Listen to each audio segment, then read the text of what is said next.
everyone, I'm Nicole Morales of the Beauty Edit, and welcome to this very special roundtable co-presented by Celeteque, one of the top names in skincare.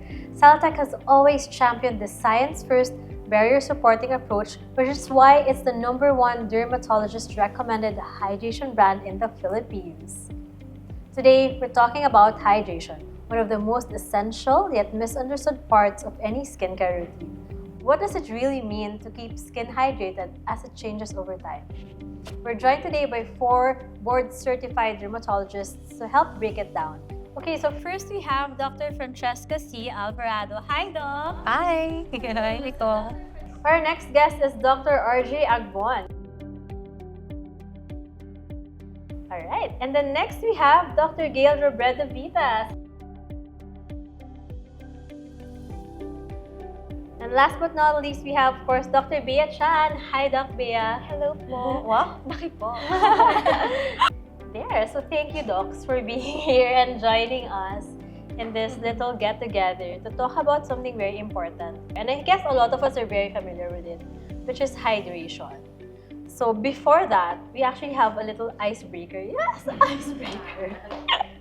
Okay, so for icebreaker, first, this actually like a kind of like a never have I ever, but not about you guys, but maybe something that you've heard your patient say or you've heard like a friend say, just to see how common it is. So raise your hand if this is something that you've heard from a friend or even a patient before.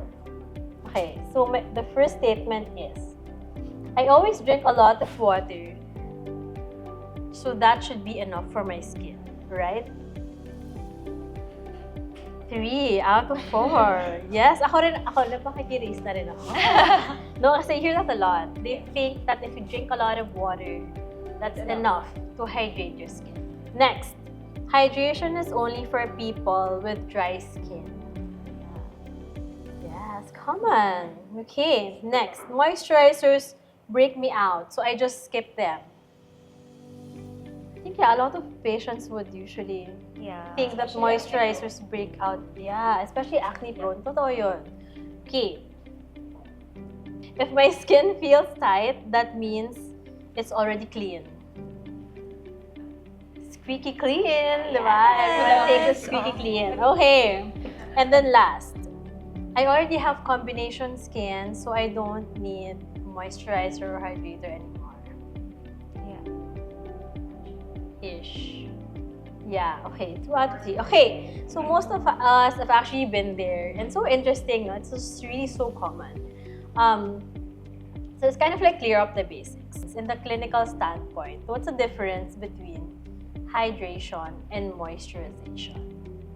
Well, generally kasi when we speak about hydration, that's actually the water content of your skin, particularly in the upper layers, no?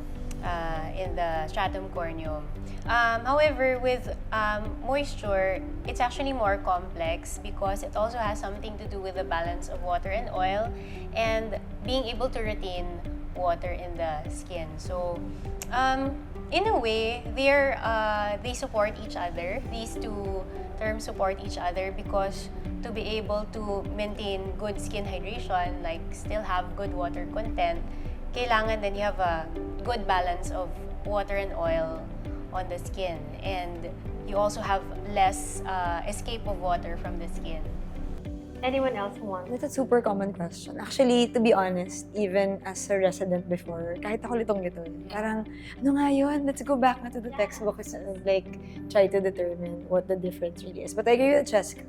Hydration is more about water content and moisture is more about keeping the water in, like reducing what we call transepidermal water loss. That's super interesting also. And where do you usually get hydration and moisture? Well, just to add to that, I do agree for basically both what Doc Cheska and Doc Gail said. But for me, it's more of, yun nga, diba, the hydration and moisturization, they go hand in hand. And basically, you don't really need to choose one.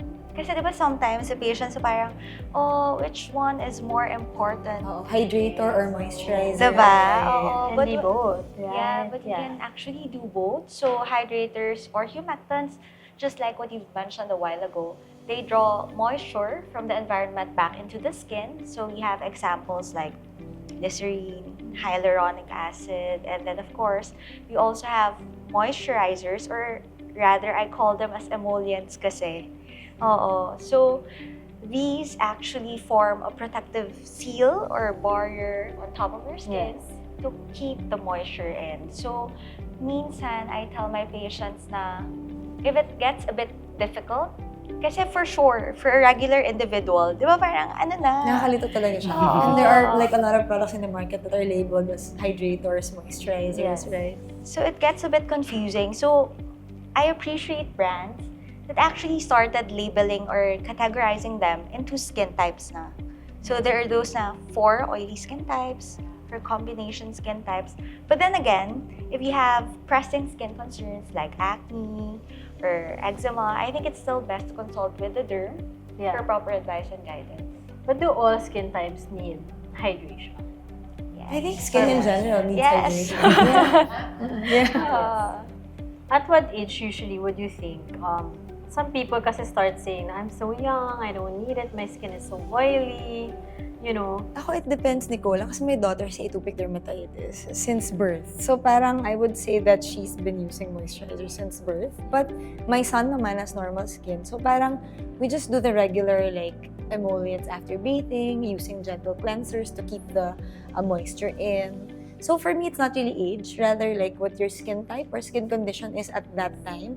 Because like ako, in general, I have dry skin.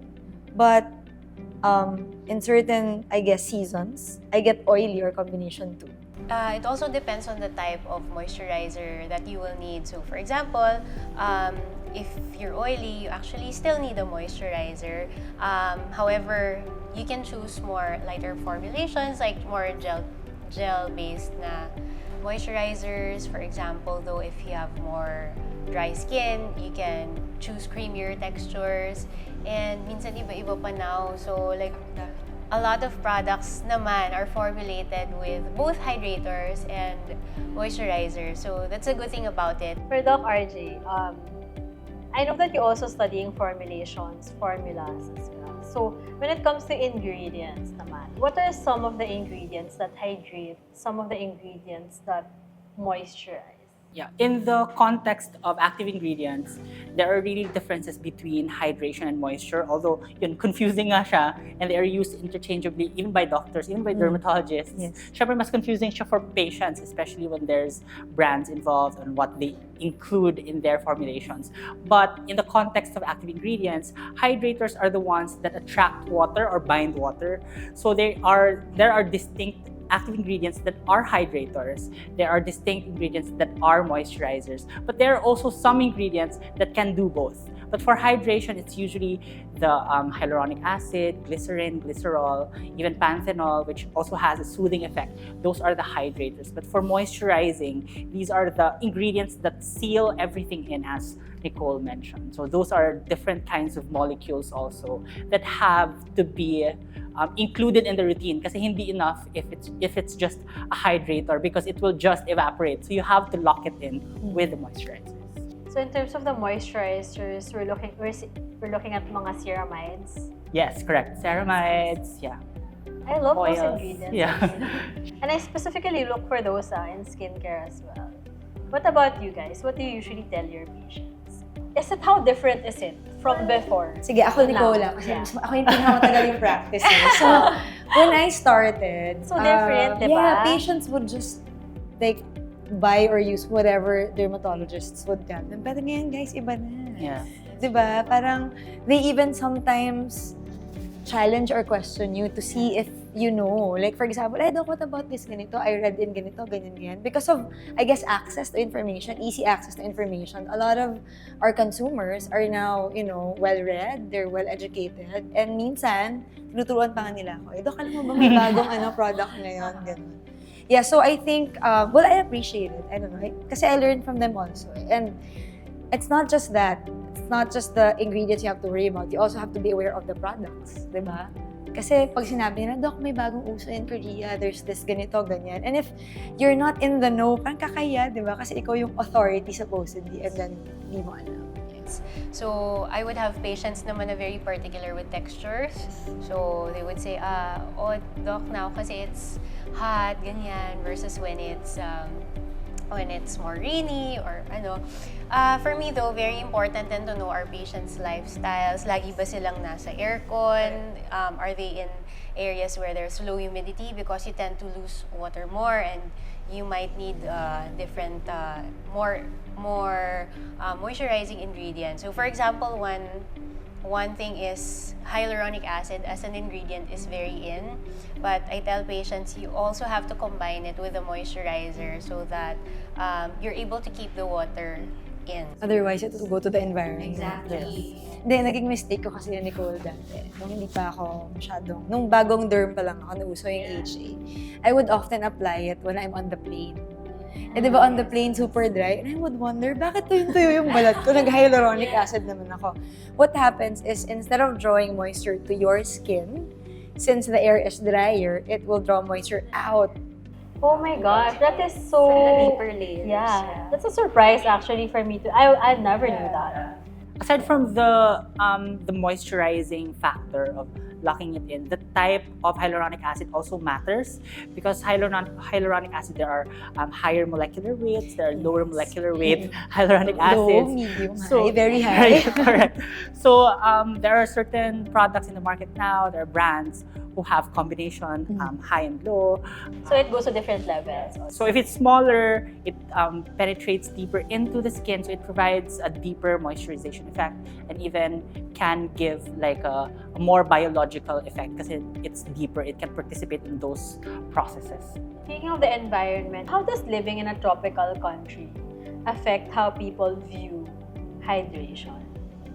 Well, I think most of them, ako dati guilty ako. I equate damp, sweaty skin with hydration. Like, if you're sweating, you're still hydrated. Oo, diba? Pawis na pala. Kasi Tubig pa rin. it doesn't feel dry kasi, di ba? Yeah. Parang it feels like, whew, di ba? Yeah, but then nowadays, I've been telling my patients na, if you look more tired than usual, get dark under eye circles, even if you slept like 8 to 10 hours the night before, and then when your lines are more prominent, that means you're already dehydrated. Yes. So actually, to go back to what Doc Yale said a while Yeah. ago, there's this, not prejudice, maybe bias for international brands, Korean brands. And sometimes I tell them that, you have to also assess because the temperature in Korea or other countries, they're colder. Yeah. So it might not necessarily work as well here. Yes. Especially sometimes I see my patients, they're really, so oily na, not dewy na. 20 steps skincare. Glistening. Yeah.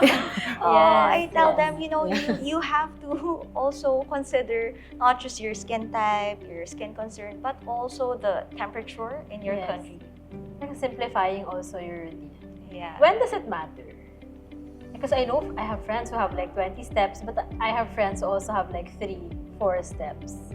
Now I have like 4 steps.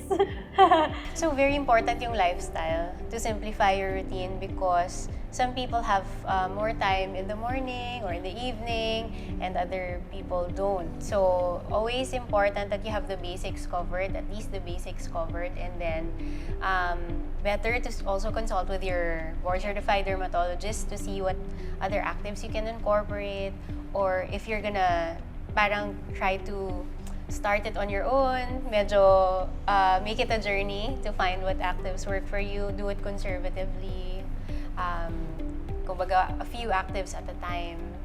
And then when you like add something, you can also like take out something. Kumbaga parang just so you don't have 20 steps, you don't end up with 10, 20 steps.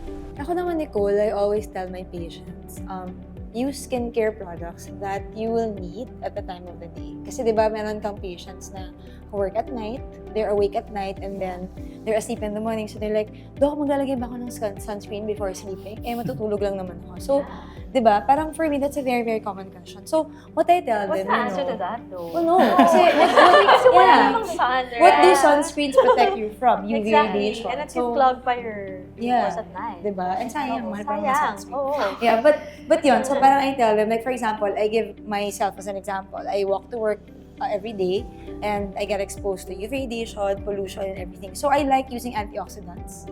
And then I put a barrier cream and then sunscreen. And then at night, usually that's when you have a lot more time. And it's usually when your body scavenges for like, nutrients and everything. So that's when you repair, regenerate. Ganyan. So I put regenerative, anti-aging creams. So parang, yeah. Shh, secret. Magkaka-age lang tayo dito, guys. Yeah, so speaking of ingredients and actives, what defines an active ba? My interpretation is an active ingredient when it does something. Correct. I guess. Yeah. Exactly. Like yung mga, for example lang naman. For example, like retinol is an active, your acids, right? Vitamin C also. Meaning if it addresses a particular concern. Ako, that's how I define it. Is Yeah, there in ano cosmetic ba? science, an Yeah. active would be something that has a biological effect. Yeah. It participates in a process Yeah. compared to just the emulsifiers or the preservatives. Esters, Yeah. wax. So, yun yung active ingredients. Yes. So for me kasi, I realized that I've been using actually the whole Celeteque line for maybe 3 weeks already. 2 weeks. 2 weeks already. And I like how it actually works because I could still use my actives, meaning I could use it with my retinol and vitamin C and things like that. How important is it to make sure that when you have actives, for me, for example, I will not give them up because I know that that's what really gives an effect as well. But at the same time, I also want all these hydrators to come in. When is it important to have all these moisturizers and hydrators, especially, kunyari, if you have a lot of actives? Ako, I have a confession. Gusto ko yan. Makinig tayo sa Secret confession silent, nila. guys. Oo. So me, wow, may ganon, no? So when I reached 30, yes, 30. Thank you. Yeah, so when I reached 30, doon ko talaga na-feel. Parang, oh my God, I'm 30. And then, for me, that's the ideal age to really exert more effort. Kasi personally, it happened to me. Na, there was no pressing skin concern, but I felt like I looked older or, I looked 30. Different, yeah. Oo. So, I tell my patients, There really should be effort. Kasi Yeah. in our 20s, parang, woo, nothing, right? You go out partying, the night, whoa, nothing happened. Like, whoa, what is aging? Wala. What is that? Yeah, but that's true. wala, yun talaga. And then, di ba, Doc Gail, we went on a trip. Yes. Yun yung gusto ko kasi we went on a trip sa Bangkok and then we went out at night. And then we came home late. Hindi na naaalala ni Doc. Ito nga yung gusto ko malaman. Doc, nag-moisturize ba ako noon? Hindi. Roommates kasi kami. So, parang I was thinking about it. Talagang, Hindi, parang Yeah. on naman din. Nagtanggal tayo ng makeup. Good. yes. Derms talaga kami. Yeah. So usually kasi, when you have actives in your routine, for example, you want to exfoliate or you want to use brightening ingredients, it's very important to make sure that your skin barrier is still in good condition. Because if it's not, you'll only end up with irritation. You'll have a hard time then tolerating the actives. So, mas maganda if your skincare is supportive. It still maintains your skin barrier, still maintains adequate hydration, enough moisture, so that the reserves of your skin, your cells are still gonna work properly, and the biological action that RJ mentioned earlier can still be carried out without damaging. Kasi, of course, if you have a damaged skin barrier, you have to stop the active anyway. So, sayang, counterproductive siya. Speaking of the skin barrier, many times, people don't realize it's actually a compromised skin barrier is the reason for a lot of their skin issues. Has that happened? Or have you ever seen it in your patients? And how do you know? Me, I see it it's not a formal definition, but then I describe it as their skin being waxy. Or it's both oily and dry at the same time. Yes, And and that then- happens It's so to me. confused. And then super textured, diba? Lots of grainy. Basta hindi siya Yeah. maganda. It's not good. It's not good healthy Yeah. skin. Yeah. I mean, sometimes hindi siya super smooth. Parang rough. Yes, oo. And then, usually, it's due to usage of Rejuve products. So, Yes. all of us are familiar with Rejuve products. Yes. Parang Products. guilty ka Parang si RJ, ata. maraming Patience. gusto A lot of Parang may patience. confession ka. Parang RJ, may gusto ka i-share dyan. The reduced No, I sets. think that's also the reason why it's so important to educate, because these products are just so easily available. And I've seen a lot of people I know who are, who tried it and then, wow, biglang sobrang ganda ng skin after few weeks. But then right after that, all the effects Yeah. already, diba? So parang, yeah. Ako naman, Nicole, when I talk about skin barrier to my patients, for some kasi, they kind of get it, but not really. What I tell them kasi is, your skin barrier will dictate how your skin behaves. So parang, like what Cheska said, if your skin barrier is compromised, kahit hindi ka naman talaga irritated to a particular active or ingredient, all of a sudden when you use it, parang, oh my gosh, how come before, Doc, I could tolerate retinoids, and then all of a sudden, I can't na. And then, Doc, dati naman when I use this particular ingredient, okay lang ko, hindi na.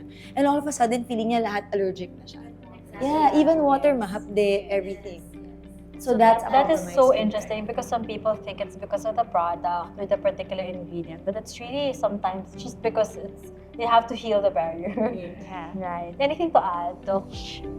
We have to always understand that the skin is a physical barrier from the environment. So from the exogenous factors like what we put on the skin. So siya yung primary defense. So pag disrupted siya, which can present in many ways. Number one, syempre dull the skin, Yeah. it's rough, wrinkly or crepey, always red or very taut or squeaky clean. So it presents in many different ways, but the baseline is it's disrupted. If we don't heal or fix the skin barriers, all of the other actives, they won't work because Have the 100% skin barrier so that you're protected also. Agree. I love that. So speaking of skin barrier and maybe hydration plus moisturization sa skin, right? Is it more of like a factor of age or a factor of more of like skin type or both? For example, like both, no? Yeah. Yes. Both and many factors pa actually, because even our behaviors, particularly like what products we use, our lifestyle, pag napupuyat ka palagi, your skin can be more reactive, particularly if you have underlying skin conditions like seborrheic dermatitis, eczema. These can flare up also and cause skin barrier disruption. The way you cleanse your skin, remove your makeup at the end of the day. So many things actually. How important is it for your cleanser? For example, we're talking about cleansing your makeup and, to be non-stripping. Super. Ako kasi, na-realize ko lang, medyo older na ako. Before, when I was younger, I would use anything. I just feel that all cleansers are, the same, As in, there was a time when I was even young, super young, like high school. My mom would give me like a bar soap. Nabutan ko din yan. So that's the solution for Kulay orange everything. po ba? Kulay orange po ba? Yellow. It's like, that's her solution. When you have something, put this. Or like, washing your face Yeah. with this. So, I remember yun nga, my face being so tight at some point. Or like, and I was so young, right? Dry and stuff. So, how important is it for us to realize that the first step could actually be cleansing? Yeah, that's a very important question because cleansers are the first step, right, in the routines, and it's one of the most taken for granted step. Kasi cleanser, lahat naman ng bubula, you wash off your face. But then cleansers are formulated differently. They have different pH levels. So cleansers have to be tailored to the patient's skin type and to the patient's needs. Like for example, if the patient has pigment concerns or acne, so cleansers are actually very important in the steps. and also the cleansing practices, if I may add, no. So, for example, it's also important to maintain kasi a certain ratio of lipids on top of your skin. However, if we over cleanse or we overstrip, yung balance ng lipids din natin at the surface also becomes disrupted, and it also weakens our skin barrier. So we really have to maintain a good balance of water and oils on top of the skin.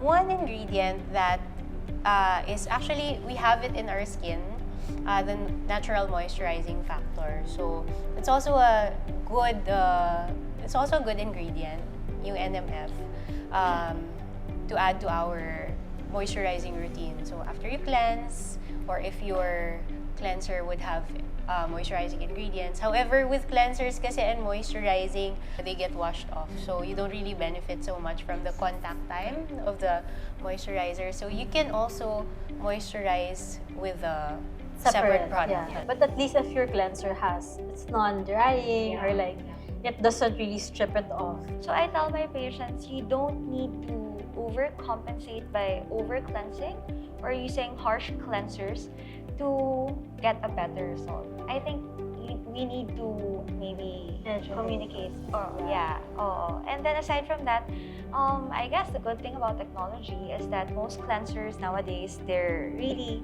pH balanced. Na-educate na din yung mga manufacturers. Yeah, with milder Diba? Ng proper. Yes. So in Or has general, moisturizing factors also. yeah. So in general, I think we're on the Right good track. Yes. Tapos Nicole, ito ba? Siyempre, dami kong gusto yun. No, because I always parang get this question from patients na they confuse the term soap versus non-soap with liquid cleansers and bar cleansers. Di ba parang automatic akala nila pag bar, soap agad. Pero sinasabi ko, di ba your dishwashing liquid nga soap yun, di ba? Hindi naman siya bar. So, I think it's also important, and I will let RJ do this to define what a non-cleanser and cleanser is. Well, it's basically on the active ingredients also, the concentration of the surfactants, because mas bumubula, mas maraming surfactants. So it's the ratio of the ingredients yung nagdi-differ. Diba? Parang lahat naman ng cleansers may surfactants, Yeah, right? correct. But there are...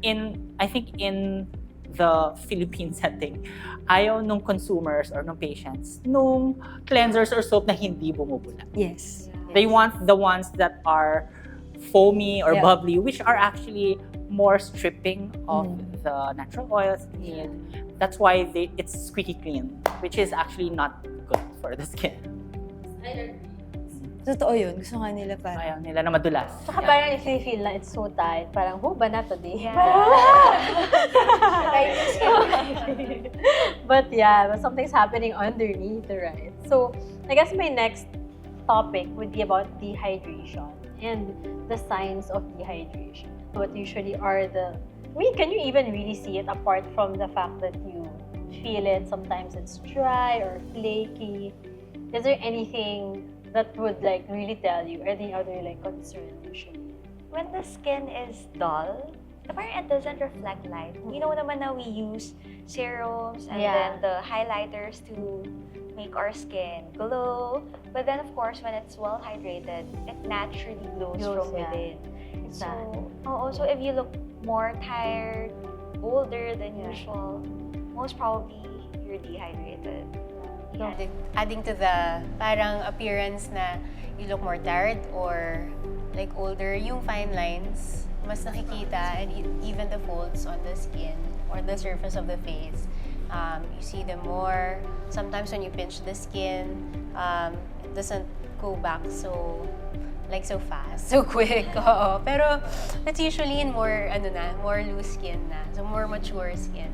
I think the more visual way, more applicable to females, would be the makeup. If it cakes or it doesn't sit well on your skin is probably dehydrated. Because sometimes it's difficult to see if dehydrated or not. But And if it's usually it's dehydrated nga, the makeup doesn't sit well.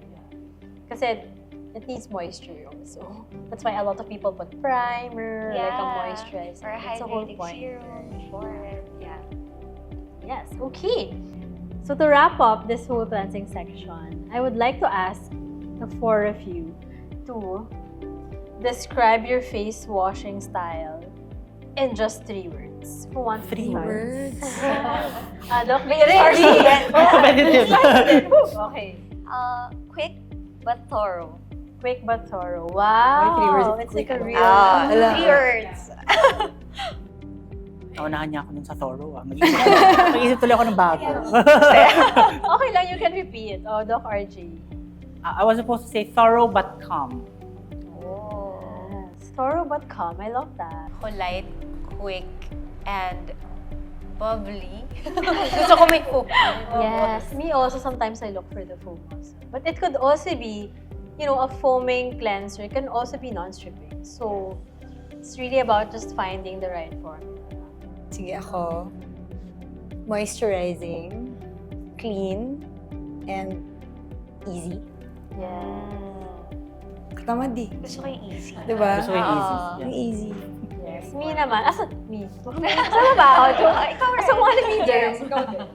No, me, it's more like gentle but hardworking. Wow. Yes. Okay.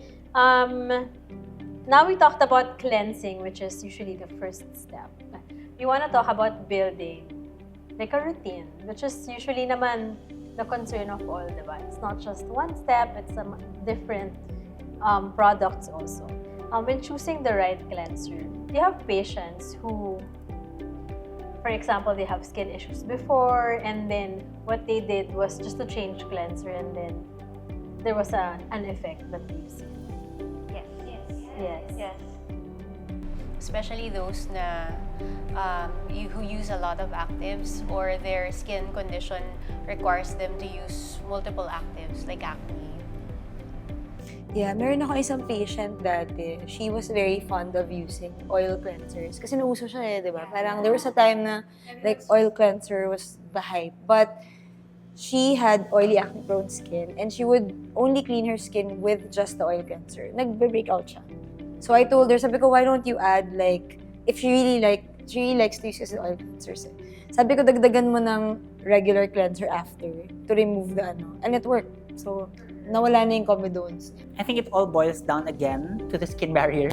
Because once patients shift from a very complicated or harsh regimen or cleansers and then they shift to a gentle moisturizing wash or cleanser, the skin barrier recovers and a lot of skin issues would also be able to recover or can be treated more simply or easily. I also see a lot of rosacea patients. So, rosacea is a skin condition kasi that is associated with redness, particularly redness of the face. However, it's actually also a skin barrier problem. So, minsan kasi some people with rosacea think that they have acne because because these it kind of looks conditions- like bumps, diba? Yeah, they do. They present similarly, no? And then they try to use like anti-acne cleansers, particularly with hydroxy acids, and then they end up like getting worse redness. So when they shift back to a mild cleanser, even if it's just the cleanser or the moisturizer that they change to, malaki din yung difference. Yeah. Yes. Yes. What about I'm asking Doc RJ about this because obviously some men still think that, soap is Yeah. enough. Some men, very appropriate for me. RJ, please explain. That's also a very valid and insightful question. Because in general, males or men, they're not as tedious nor meticulous with their routines. Minsan tubig lang, or whatever soap they find in the bathroom, that's what they use on their skin. But lately, in the past few years maybe, it's becoming more encouraging because males or guys, even masculine men, are becoming more conscious, more aware of how a healthy regimen can also benefit them. So they're more conscious now and they already consult about building a routine. So since they're not as tedious, as much as possible we design a very simple regimen for them, which is composed of the cleanser, the hydration, and the moisturizer with SPF. Because everything would be For naught. useless if without Yes. the SPF. So very simple, very easy to follow. If it's easy to follow, it can be done more consistently by the patient, not just by guys. With consistency comes the effectiveness. Yes.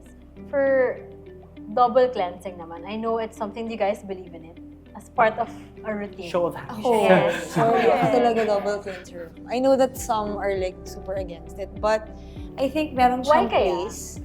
Kasi, syempre, when you double cleanse, 2 beses kang surfactants, di ba? But for me, I tried kasi yung single lang. Especially like, after today, di ba, yung mga makeup Yeah. tayo. Pag di kami nag-double cleanse, sure ako bukas, breakout na. Yeah. Me, I double cleanse, but not daily. Yeah, me rin. Only if When needed. you're wearing makeup. Yeah. Ako naman, I'm very particular about areas where you double cleanse. So for example, right now we're wearing makeup and then I have heavy eye makeup. So usually doesn't come off with just cleanser, that like the regular cleanser. You have to use an oil-based one or We can't rub a kasi it balm. might sag. Yes. Or diba, you can rub too much too. Wrinkles na. Yeah.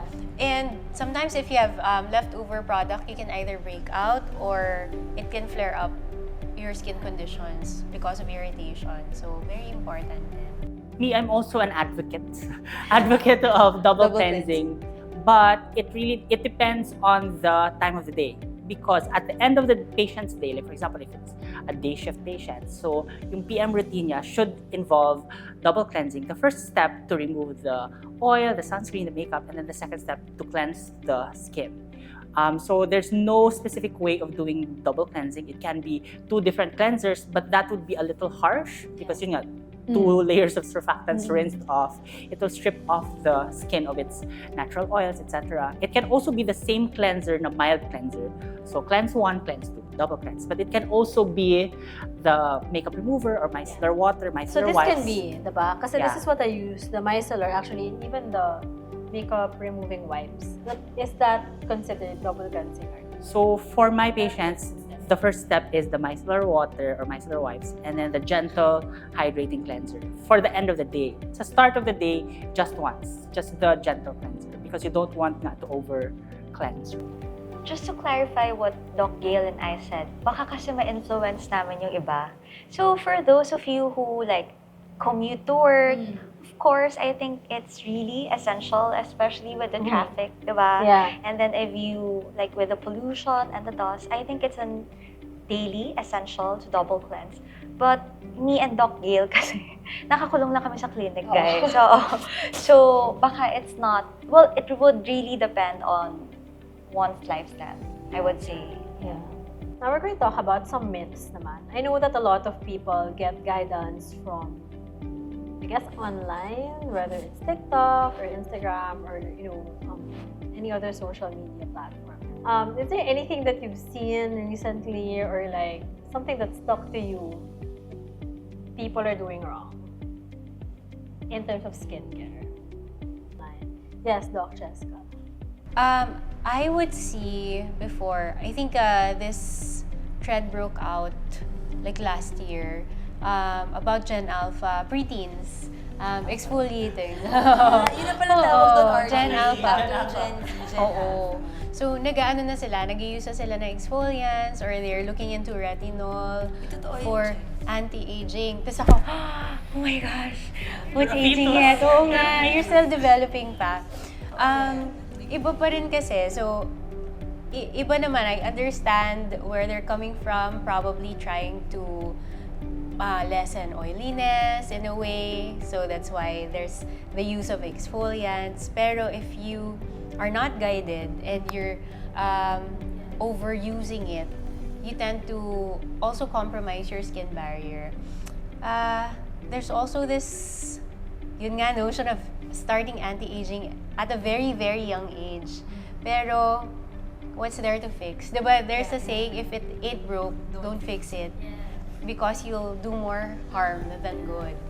For me, I think yung myth, medyo naging controversial to before. Alin. Oily skin does not need to be moisturized. Yeah. So, Hanggang myth ngayon, yun. actually, it's Yeah. still ongoing. So dahil oily, of course, there's parang reluctance or apprehension towards moisturizing because oily na nga The consumers don't want the heavy feeling, the greasy feeling, but usually, of course, genetic, the sebum production, but sometimes it's also an overcompensation because drying and dehydrated the skin. So the skin is trying to compensate by building an occlusive, which is the oil.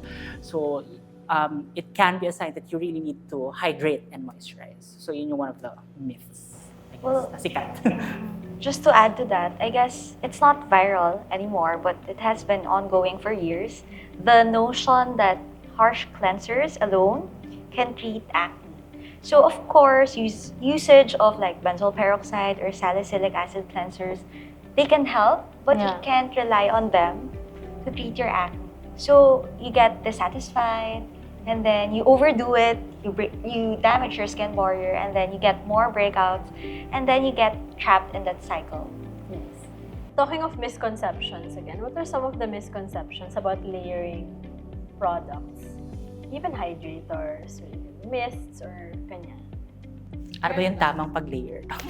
Hindi ako, and I don't know if you guys will agree with me ha, but I don't think you need to wait that long before you apply. Di ba? Parang ano yan? Sabi wait daw 2 minutes. 1 hour 1 yan, hour may patient daw. ko eh. Parang sabi ko, so yung skincare Tulog din na mo 4 hours.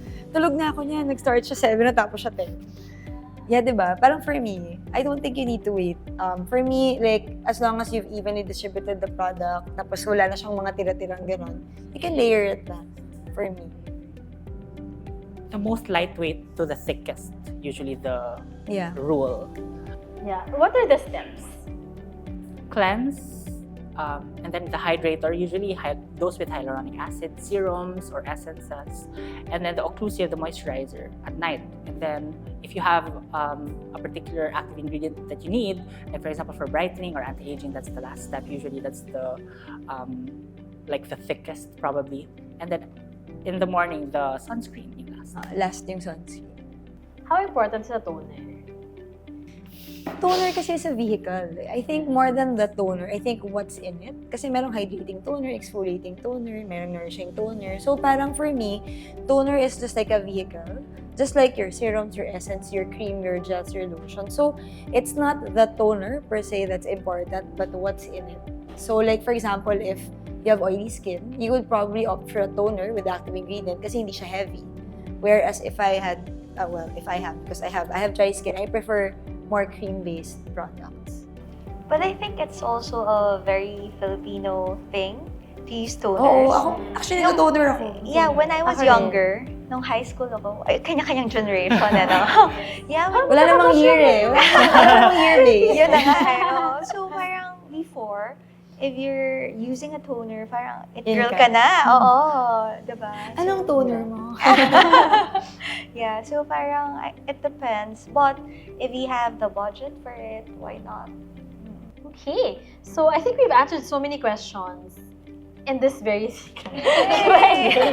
because chika-chika lang tayo, diba? But I think one of the things we also mentioned kanina is that hydration isn't just like a one-size-fits-all thing because everyone is different, every skin type is different. It's not just skin type, it's also your age or environment, etc. Are there any common hydration myths you see more often in your patients? Like skipping moisturizer, using body lotion on the face. May mga ganun ba? Pare-pareho lang ba sila? Kunyari, if it's your, pwede bang sa face rin, ganun? May difference ba? Usually. Well, this is technical, but we associate the term lotion for the body. Yeah. But it's not. So, I tell my patients, well, lotion simply refers to a pharmaceutical form with more water. Yeah, so, yun. And I guess pag may active kasi, yung, I don't know, like a particular product, sometimes, di ba, pag may active, it's more like, okay, you really can't put it on your entire body kasi then there's gonna be more that your skin could absorb. Kunyari, retinol. Salicylic acid. Oh, salicylic acid, di ba? But I think yung lotion kasi it's easily spreadable. Yeah. So pag body, So mas it's- ideal yung lotion. Kasi pag cream siya, parang kapal-kapal niya, di ba? Yeah. Yeah. Different formulations, yeah. So one hydration myth, I think we mentioned that earlier, is yung hyaluronic acid only. Yeah. So like I said, just to reiterate, no, hyaluronic acid, in a lot of settings, you have to layer it with a moisturizer to keep the water in. A lot of patients kasi or people would do the hyaluronic acid and then it looks good initially, but eventually you'll see the effects of being dehydrated because it gets the water from the deeper layers of the skin to put it to the... Put it on top. To Oh, put it wow. on That's top. why it's important to have both talaga. Yeah. Yes, that's true. So, very important myth and until now, I still see it. Yeah. For Doc RJ, ingredient, ano nga to? Question. Yes! Pressure. Okay. No, kasi you're talking about natural moisturizing factors, di ba? What are those? So see natural moisturizing factor, kaya siya natural because it exists on the skin, so on the different layers of the upper layer of the skin, and then it gets broken down to the singular amino acids. I think it's arginine, glutamine, and histidine, I think. Please check. I think it's HPL, Basically, yeah. the things that you already Yeah, find so in these your body. molecules, they are humectants, so hydrators, bale. But then, of course, as we age, there's a decrease also in the level of natural moisturizing factor, NMF. There are also other factors that contribute to the level, like if it's humid, so lifestyle, the environment. So there are products that contain NMF to sort of supplement the NMF levels on the skin. But of course, hindi lang naman siya yung hydrator. But yeah. Okay, to wrap up, we'll have a scenario question. Actually, scenario questions for all of you. How would you approach this particular scenario? Okay, so let's say you have a 25-year-old who's dealing with oily, acne-prone skin, and because of that, skips moisturizer altogether. What would you say is most likely going on under the surface? So anyone can answer.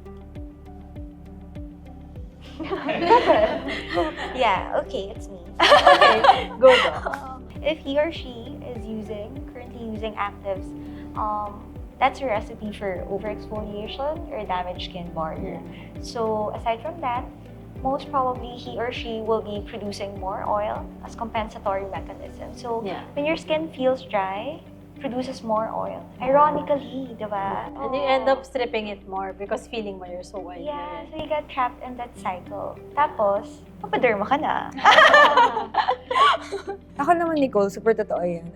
I do have a lot of patients with oily, acne-prone skin who really avoid putting on moisturizers. And, syempre, ayaw mo naman i-invalidate yung pasyente mo when he says na parang, Doc, every time I put moisturizer, nag-break out talaga ako. So, I just educate them na lang na parang, most products contain moisturizers. Yeah, correct. Even our cleansers, di ba? Meron na yung glycerin and everything. So, you still need moisturizers. But, if you feel na your skin is moisturized enough with the basic stuff that you have, there's no need to add an additional moisturizer.